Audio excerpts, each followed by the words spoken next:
Revive family, it's Michael here. Happy New Year's to everyone. Hope you all are doing well and had a nice holiday season.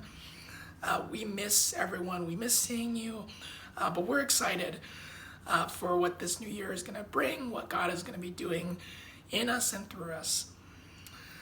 I did want to share that for the time being, we're going to continue our gatherings for Revive online.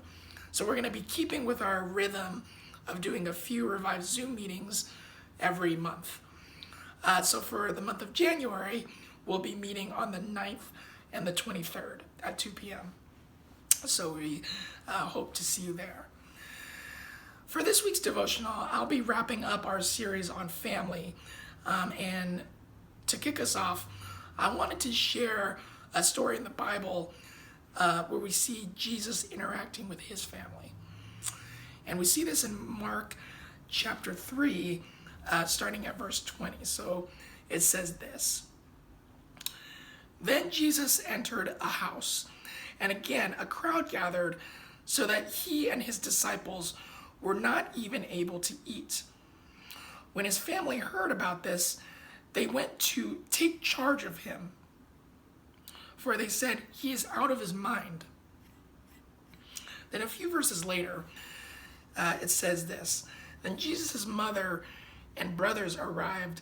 Standing outside, they sent someone in to call him. A crowd was sitting around him, and they told him, "Your mother and brothers are outside looking for you." "Who are my mother and my brothers?" he asked. Then he looked at those seated in a circle around him and said, "Here are my mother and my brothers. Whoever does God's will is my brother and sister and mother." Now, there's a lot that we can say about what Jesus is teaching here, but at a very basic level, I think what we're seeing is some family drama play out between Jesus and his family. His mother and his brothers hear about what's going on. They come to get him, and Jesus essentially appears like he just ignores them. He dismisses them. He doesn't even respond to their calls, which for some people raises the question of was Jesus being a bad son? Was he really honoring his mother? What are Jesus' thoughts about family? Now, when we look in other places in the Gospels, I think we get a mixed view of how Jesus thought about family. Because on the one hand, we see him doing things like he affirms the sanctity of marriage when he's asked about divorce. We see him bringing up the 10 Commandments, including honor your father and your mother. And even on the cross, we see him caring for his mother by connecting her to one of his disciples so that he can take care of her once Jesus is gone. But on the other hand, we also hear Jesus saying things like, "If anyone comes to me and doesn't hate his family, he cannot be my disciple." Or, "I've come not to bring peace, but a sword, and that your enemies will be members of your own household." And so what we see is these two competing realities about family. One, that family is important, but that also at times we must be willing to go against our family, particularly when we're looking to follow God and what God wants for our lives. And I think it's important for us to acknowledge that we live in this tension. One, because the result of this is that family conflict is pretty much guaranteed. But also to acknowledge it because some of us may be prone to fall into one of two extremes. One, thinking that our families are supposed to be perfect, and the other being that our families are just completely toxic, not worth our time at all. And neither of those is completely true, most likely. But the fact that we have to live in this tension means that there's not an easy path forward for resolving all of our family conflict. Because sometimes it might be important for us to align with our families, hold their opinions in high regard, and listen to them. And then there might be other times when it's important for us to say no and agree to disagree with them. That we don't have to agree on everything in life. Now, I want to take a closer look at this interaction between Jesus and his family because I think it illuminates a core issue that can often lead to conflict within families. In verse 20, it says that they came to take charge of him because they thought that he was out of his mind. Now, in the Greek, the word for take charge carries this connotation of exerting control over someone else. So essentially, what it's saying is that his family thought that Jesus was crazy, and so they came to take control over him, take control over the situation with him. Now, I think that this tendency to want to take control over other family members is a pretty universal and a pretty normal part of being in a family. I'm sure many of us can resonate with that experience, whether we're the ones trying to exert control or the ones that are being controlled. And it's not always a bad thing.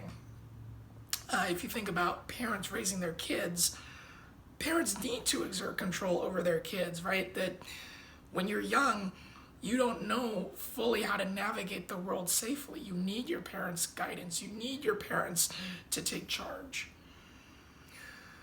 The problem is that it can be difficult to put that mindset aside even when it's no longer appropriate. And it's not just parents with their kids. It could be kids with their parents. It could be siblings with each other. It could be with extended relatives. And it comes because often we know our families so well that we think that we know what's best for them. I'm sure that Mary and Jesus' brothers thought that they were acting out of Jesus' best interest. But probably most of us who read that story would say that, that they were wrong, that Jesus was not out of his mind. He did not need to be pulled out of his ministry, that Jesus was operating out of the guidance and insight from God that his family probably wasn't privy to. But that's kind of the point, is that oftentimes when we feel like we know what's best for someone else, we may not have the full picture of what's going on. And so this is not to say that we shouldn't try and steer someone in the right direction when we think that they're going down the wrong path. But it does mean that I think we need to have a sense of humility when we do this, because we may not have the full picture of what God is doing in someone else's life. And also because for most of us, family is really important. And so our thoughts and opinions about each other, they do carry weight. That the way that we communicate to our family members can be a great source of encouragement and also a great source of pressure. And I'll venture to say that I think there may be some of us that need to scale back our desire to have control over our family. There's a subtle difference between I want to take care of my family and I want to control my family. And we're not always the best at navigating the difference between those two. Now, I want to speak to those of you who may be on the receiving end of feeling like there's pressure put on you or feeling like you're misunderstood by your family. I just want to offer 3 thoughts. One, that Jesus knows what you're going through, that Jesus understands. We clearly see here that Jesus himself was misunderstood by his family. And so Jesus can empathize and Jesus can speak into your situation. 2, that you are not defined by your family. That as important as family is, your worth and your value as a person come from the fact that you were made by God. You were made in the image of God. And your value as a human being is not dependent on your family's approval or rejection. And third, that you can still love your family and set boundaries with them. Love doesn't mean you have to say yes to everything. Love doesn't mean that you have to agree on everything. I do think that love means that we listen to each other. Love means that we seek to understand. We seek to grow and learn. But love can say no. Love can have difficult conversations. Love can exist in tension. That's okay. And so, as we wrap up this series on family, I want to emphasize that this is not the final word on anything, really. But I hope that this can lead to further reflection and further discussions about what our family dynamics are like. And that we can be okay and make peace with the fact that our families are not perfect, that family conflict is to be expected, and that's okay. We can still love each other even when we're in conflict. And that we can have the courage to have some of those difficult conversations when they're needed. And also that we can have the strength to let go of things that need to be let go of. That we can let go of our need to control everything, our need to fix everything. And we can let go trusting that God is with our family members, just as he is with us in all things. And that as we continue to navigate this tension, that we can give grace to each other, because each of us needs it.